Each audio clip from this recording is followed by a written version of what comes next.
நம்ம இன்னைக்கு திரு ஈங்கோய் மலை பார்க்க வந்திருக்கிறோம். வாங்க போய் பார்க்கலாம். கிட்டத்தட்ட 300 படி இருக்குது. கிட்டத்தட்ட 300-400 படிகளுக்கு மேலே உள்ள மலை. மேலே ஒரு சோழர் காலத்து சிவன் கோயில் இருக்கு. நம்ம அதை போய் பார்க்கலாம். வாங்க.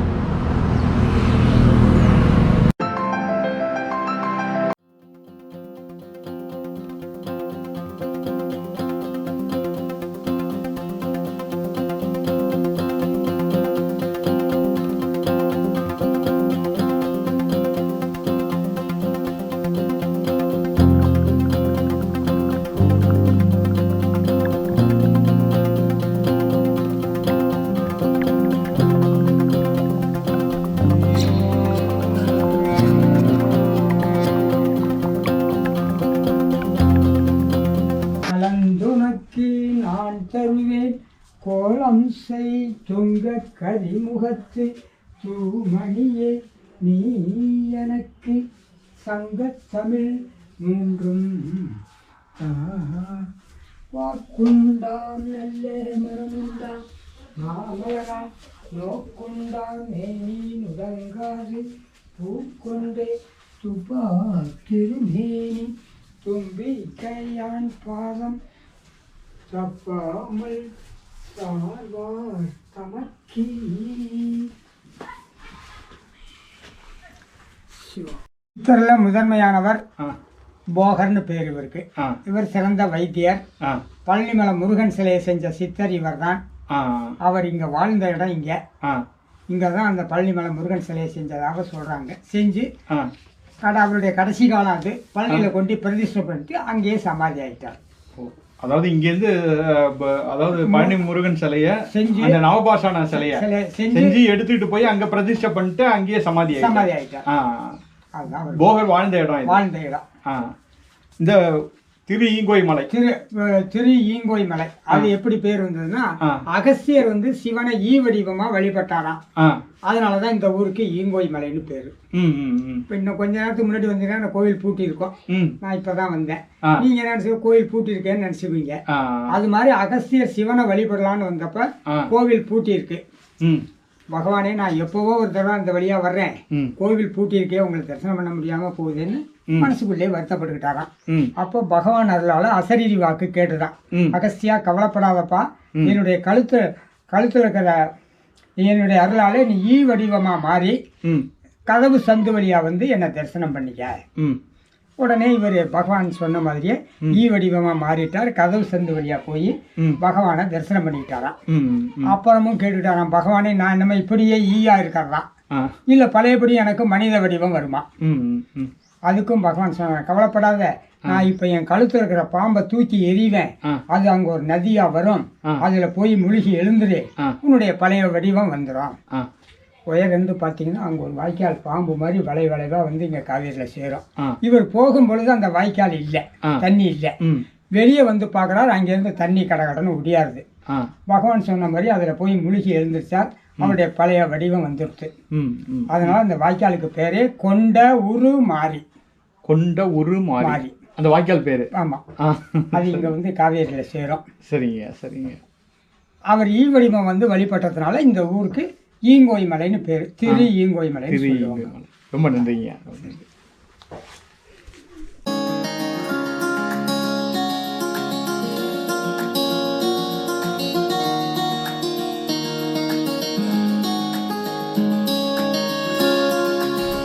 தூரத்தில் தெரியறது தான் காவிரி.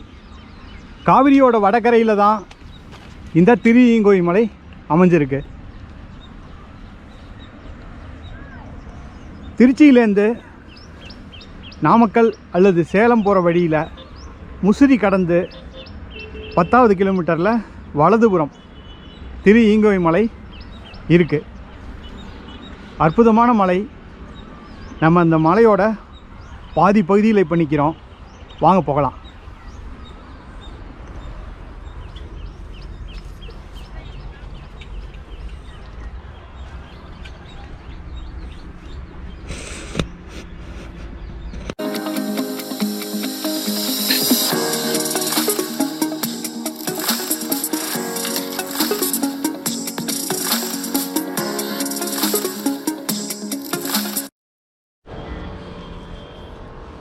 வணக்கம்.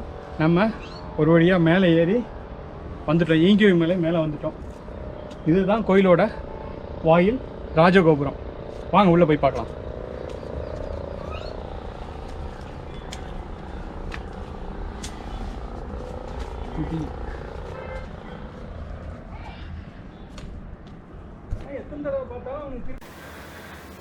நம்ம கோபுரத்துலேருந்து நுழைஞ்சோன்னா நேராக பார்த்துருக்கிறது இந்த கருங்கல் பலகனி.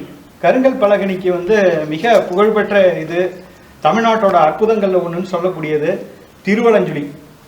திருவலஞ்சுழி வெள்ளப்பிள்ளையார் கோயில் அப்படிம்பாங்க. கடல் நுரையால் செய்யப்பட்டவர் அப்படின்னு. கும்பகோணத்துலேருந்து 6 கிலோமீட்டரில் இருக்குது திருவலஞ்சுழி. கருங்கல்லால் செய்யப்பட்ட பெரிய ஜன்னல் அதுதான். இதுக்கு மேலே பிள்ளையார் இருக்கிறாரு. கும்பிட்டுட்டு போகலாம். இந்த கட்டமைப்பு இது மகாமண்டபம்னு பேர் கோவிலில். இது ரொம்ப பிற்காலத்தில் கட்டியிருக்கிறாங்க. மூலக்கோயிலோட சேர்ந்த காலத்தில் இது கட்டப்படல.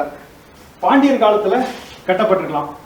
எந்த பாண்டிய மன்னரோடது அப்படின்னு தெளிவாக இல்லை. செதஞ்சி விழுந்து திரும்பி கட்டியிருக்கிறதுனால எழுத்து அமைதியை வச்சு நம்ம பாண்டியர் காலம்னு வரையறுக்கிறோம்.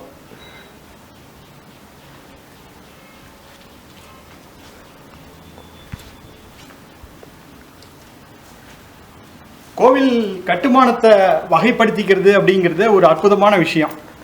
அதை எடுத்துக்கிட்டிங்கன்னா உங்களுக்கு நல்லாவே தெரியும். இந்த கோயிலில் இதுதான் கருவறை, சுவாமி உள்ள இருக்கிறாரு. இது அர்த்த மண்டபம். அர்த்த மண்டபம் இது வரைக்கும் கருவறையும் அர்த்த மண்டபம் ஒரே அமைப்பில் கட்டப்பட்டு கபோதம், பூதவரி, அந்த கூடு, நாசித்தலை எல்லாம் ஒரே மாதிரி இருக்கும். பார்த்தீங்கன்னா இதுக்கப்புறம் தனியாக தெரியும் உங்களுக்கு விரிவுபடுத்தப்பட்ட கட்டுமானம் அப்படிங்கிறது. முதல்ல மூலக்கோயில் அப்படிங்கிறது நான் சொல்ல வர்றது இதுதான். கருவறை அர்த்த மண்டபம் வரைக்கும் தான் கட்டியிருப்பாங்க. அதற்கப்புறம் ஒவ்வொரு மன்னர்களும் ஒவ்வொரு காலகட்டத்தில் அதை விரிவுபடுத்தியிருப்பாங்க. இங்கே இருக்கிறது இந்த கோயில் அதில் இருக்கிற கல்வெட்டில் எது ரொம்ப பழசோ அதை வச்சு தான் அந்த கோயிலோட வயது, அந்த கோயில் யாரால் கட்டப்பட்டதுங்கிறத நம்ம வரையறுக்கிறோம். அந்த வகையில், அந்த அடிப்படையில் இந்த கட்டுமான தோற்றம், இந்த கட்டுமான அழகு, சிற்பங்கள், அதோட அமைவு, மகர தோரணம், இது எல்லாம் தவிர்த்து கல்வெட்டு சொல்றது 3ஆம் குலோத்துங்கருடைய காலம். 3ஆம் குலோத்துங்கருடைய காலத்தை தான் இந்த கல்வெட்டு சொல்லுது. இங்கே அவருடைய கல்வெட்டு தெளிவாக இல்லை. ஸ்வஸ்தி ஸ்ரீ திருவோண சக்கரவர்த்திகள் முடிச்சு இந்த பக்கம்லாம் சிமெண்ட் பூசிட்டதுனால இந்த சிமெண்ட் நாளடைவில் பார்த்தீங்கன்னா கருங்கல்லையே அரிச்சிடும். அதுக்கப்புறம் கல்வெட்டு எழுத்தையும் அரிச்சிடும். நம்ம யாருடையது அப்படின்னு கண்டுபிடிக்க முடியாமல் போயிடும். நான் தான் பலமுறை சொல்லியிருக்கிறேன், கோவில்ங்கிறது வழிபாட்டு தலம் மட்டும் இல்லை, அது ஒரு சமூக கூடம்.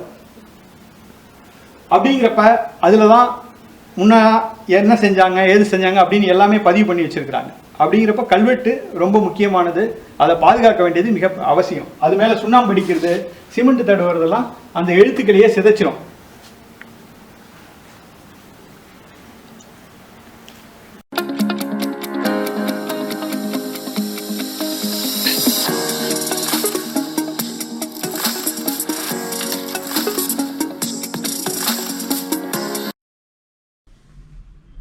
தட்சிணாமூர்த்தினா தென்முக கடவுள். நவக்கிரக நாயகர்கள்ல ஒருத்தவங்க கிடையாது. அப்படியே நேராக இந்த தென் திசை கடவுள்னா வரிசையா விமானம் முழுக்க அவரே தான் இருப்பார்.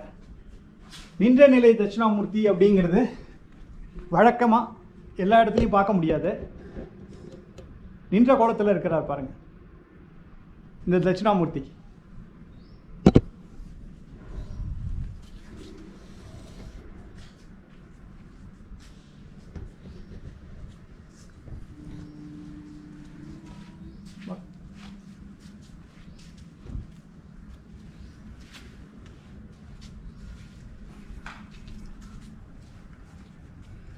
இது விநாயகர் சன்னதி.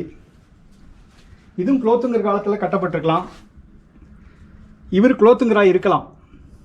ஏன்னா எல்லா கோயில்கள்லையும் தன்னை வழிபடுற கோலத்தில் வச்சுக்கிற பழக்கம் குலோத்துங்கருக்கு இருக்குது. அதுவும் 3ஆம் குலோத்துங்கருக்கு அதிகமாகவே இருக்குது. எல்லா இடத்துலையும் இறைவன் திருவடியை தலைமையில் சூடி கூட திருவாலங்காட்டில் ஒரு சிற்பம் இருக்குது.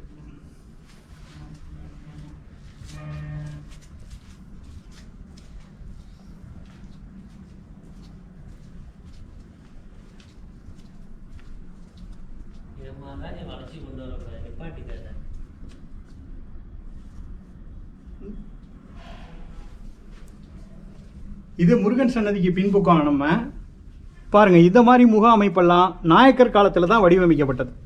இந்த கூடு அப்படிங்கிறது இந்த பகுதி தான், கபோதம்ங்கிறது இது, நாசித்தலங்கிறது இது.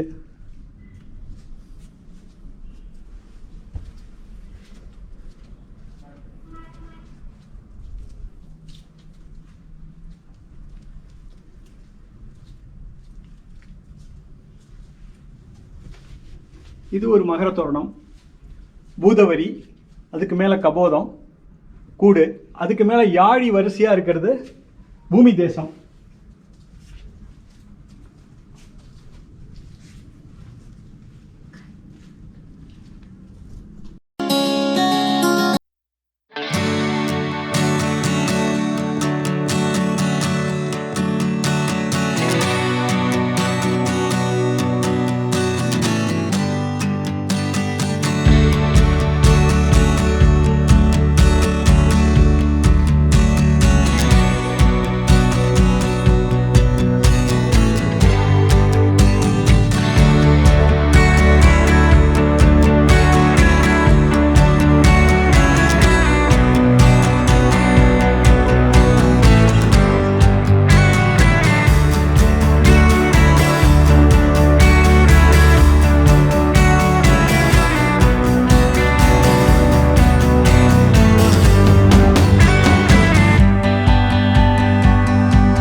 லோகம், வான்லோகம், பாதாள லோகம், பூலோகம், 3 லோகங்களுக்கும் அதிபதி அப்படின்னு அவர் தன்னை சொல்லிக்கிறார்.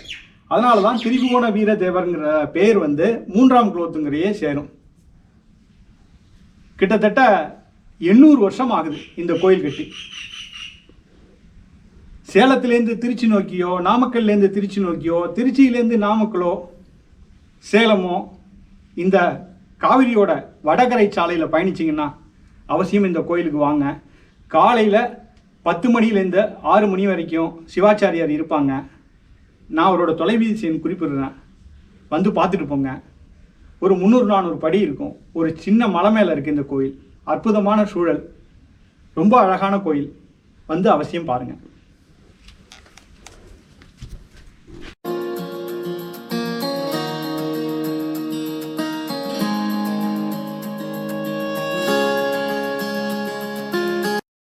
நமச்சிவாய நமச்சிவாய வாழ்க. நாதன் தாழ்வாழ்க.